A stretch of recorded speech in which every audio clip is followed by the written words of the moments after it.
اور 159 رنس نو کھلاڑی آؤٹ. بڑی زبردست ناب اس نے اس کی اننگز تھی اور اس نے پوری ٹیم کو تھوڑا سا ڈیولپ کر کے کسی حد تک نہ فائٹنگ ٹوٹل پر لے آئے. لیکن فائٹنگ ٹوٹل کیا نہ حیدرآباد کنگز مین کے بولرز کے بعد ان کے بیٹرز آپ دیکھیں. ماں صداقت پاکستان کا فیچر خوش کر دیا ہے اس نے. کیا زبردست اس نے اننگز کے لیے. اور ماں صداقت کے ساتھ ساتھ آپ دیکھیں کہ جو ہمارے دوسرے کھلاڑی ہیں ہمارے وکٹ کیپر عثمان خان کے اندر تو کمال کا کانفیڈنس آ گیا ہے. عثمان خان تو کسی بالر کو اپنے خاطر میں لاتا ہی نہیں ہے. 65 رنس کی دھواں دار اننگز کھیل لی ہے اس نے 35 بالوں کے اوپر. اتنی زبردست اننگز اس نے کھیلی ہے. اور پھر ماں صداقت ناٹ آؤٹ رہے 64 رنس کے اوپر 33 بالوں کے اوپر 4 چھکے 4 چوکوں کی مدد سے. تو یہ دونوں جو ہے نا یہ بھی پاکستانی ہے. تو T20 کے لحاظ سے یہ دونوں جو ہے تو پاکستان کا فیچر بھی ہے. اور جس طرح اب عثمان خان پرفارم کر رہا ہے تو یہ پاکستان کے لیے بڑی خوشائن بات ہے. کیونکہ اس وقت جتنے بھی وکٹ کیپرز تھے پاکستانی وکٹ کیپرز جتنے بھی تھے نا اس PSL میں اس میں سب سے بیسٹ پرفارمنس اگر ہے تو وہ اس کی ہے عثمان خان کی. اس کے بعد مجھے لگ رہا ہے کہ محمد حارث کی نب چل رہی ہے. آصف اللہ نہیں چل رہے نا اس کے بعد. تو یہ نب یہ خوشائن بات ہے کہ حیدرآباد کنگز مین جو خوف کی علامت ہے اور جو پشاور زلمی کی بہت بڑی اڑان تھی صرف ایک میچ ہارے ہیں اور ایک میچ ہار کے فائنل میں آئے اس وقت. اور فائنل میں وہ انتظار کر رہے ہیں اسلام آباد یونائٹیڈ اور حیدرآباد کنگ میں سے کنگز مین میں سے کون سی ٹیم آئے گی جس کو نہ وہاں فیس کریں گے. تو اگر ان کو اسلام آباد یونائٹیڈ کو وہ پہلے ہی شکست دے چکے ہیں. اسلام آباد یونائٹیڈ اس طرح نہ مضبوط ٹیم نہیں ہے جتنی نہ حیدرآباد کنگز مین اس وقت خطرہ بن چکی ہے. اس کا ایک ایک کھلاڑی جو ہے اس کا ایک ایک بالر جو ہے تو وہ پرفارم کر رہا ہے. ایک ایک بیٹر جو ہے تو وہ پرفارم کر رہا ہے. اور سب سے بڑی بات جو ہے کہ ان کا اوپنر جو ہے ماں صداقت وہ فارم میں آ گیا. اس کے ساتھ ساتھ عثمان خان یہ پہلے سے ہی فارم میں ہے. تو حیدرآباد کنگز مین کے نب بیٹرز کی جتنی بھی تعریف کی جائے کم ہے. ان کے بالرز کی جتنی بھی تعریف کی جائے کم ہے.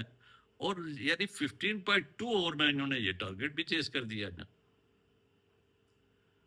تو یہ خوشائن بات ہے کہ ماں صداقت جیسا جناب جو بیٹسمین ہے ہمارا نوجوان ابھرتا ہوا بیٹسمین وہ پرفارم کر رہا ہے.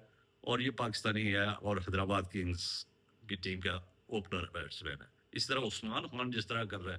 اور پھر ساتھ ساتھ آپ دیکھیں کہ محمد علی. اب مجھے جو لگتا ہے کہ ہمیں ان لوگوں یہ ینگسٹر جس کے لیے میں کہہ رہا تھا کہ ہمیں اپنے ینگسٹر کی طرف فوکس کرنا ہوگا. ہمیں اب نام کی طرف نہیں جانا ہوگا. ہمیں پرفارمنس کی طرف جانا ہوگا. ہمیں شاہین آفریدی کی طرف نہیں جانا ہوگا. ہمیں اب اس حارث روف کی طرف نہیں جانا ہوگا.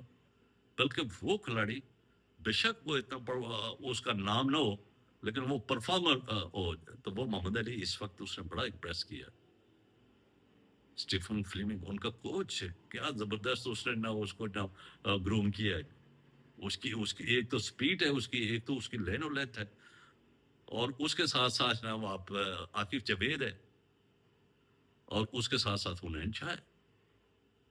یہ تینوں جناب جو حیدرآباد کے ہیں بالکل ایک بہت خوف بنے ہوئے ہیں. وہ تو اس وقت جناب وہ جو ٹیم بن چکی ہے اس وقت جس طرح انہوں نے یعنی واپس کم بیک کیا 80 رنس کے اوپر آؤٹ ہو کے ان کی ایوریج اتنی ڈاؤن ہو چکی تھی.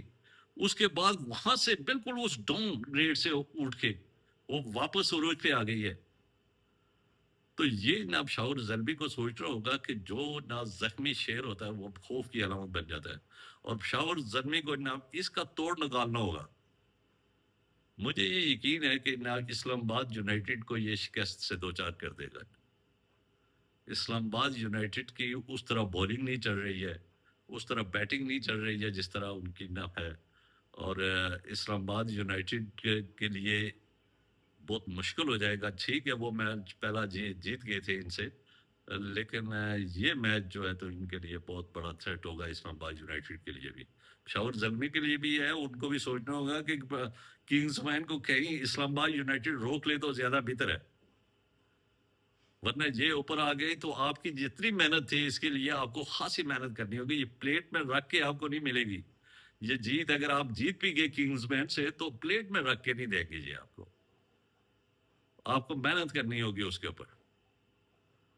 تو امید ہے کہ آگے جو آنے والے 2 میچز ہیں وہ خاصے دلچسپ سنسنی خیز ہوں گے، اور یقینی طور پر کل کا جو میچ ملتان سلطان کو انہوں نے 1 سائیڈڈ شکست دی ہے، اس سے اسلام آباد یونائٹیڈ کو بھی ضرور دباؤ کا شکار ہوگا، اور اس کی ٹیم بھی شدید دباؤ کا شکار ہوگی کہ یہ ٹیم کیسے نہ بالکل گر کے واپس اوپر اٹھ گئی ہے، اور یہ اب خطرے کی گھٹی بیٹھی ہے.